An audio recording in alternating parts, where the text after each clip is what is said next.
ગઈ તારીખ 15 ઓગસ્ટ 2024ના રોજ રાત્રિના 11:30 વાગે વરાછા રામનગર વિસ્તારમાંથી જૈનિલ ચૌહાણ નામનો એક વ્યક્તિ એમના બે મિત્રો સાથે બાઇક ઉપરથી પસાર થતો હતો.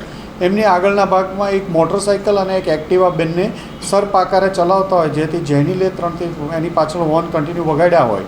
આ બાબતે સામાન્ય આવી નજીવી બાબતમાં ઝઘડો કરી જૈનિલના લોકોએ માર્યો અને એમાંથી એક કિસ્સામાં જૈનિલના ગળાના ભાગે તથા સાથળના ભાગે ચપ્પુ મારી દેતા જૈનિલનું મૃત્યુ સારવાર દરમિયાન નીપજ્યું હતું.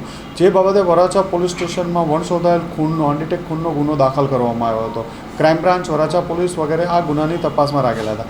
દરમિયાનમાં ક્રાઇમ બ્રાન્ચના પોલીસ ઇન્સ્પેક્ટર મોદી સાહેબ અને પીએસઆઈ ધનગઢ અને હેડ કોન્સ્ટેબલ યોગેન્દ્રસિંહને એક બાતમી મળી હતી કે આ ગુનામાં સંડોવાયેલ વિમલ, ધનજીભાઈ કલસરિયા, ઉત્તમ તળવિયા અને ડેનિશ સુરતી સંડોવાયેલા. જે આધારે આ લોકોને ભાવનગરથી લાવી પૂછપરછ કરતા એ લોકોએ ખૂનનો ગુનો કબૂલેલો હોય, જે અનુસંધાને એમને ધરપકડ કરવામાં આવી છે અને આગળ વધુ તપાસ અર્થે વરાછા પોલીસ સ્ટેશન સોંપવામાં આવશે.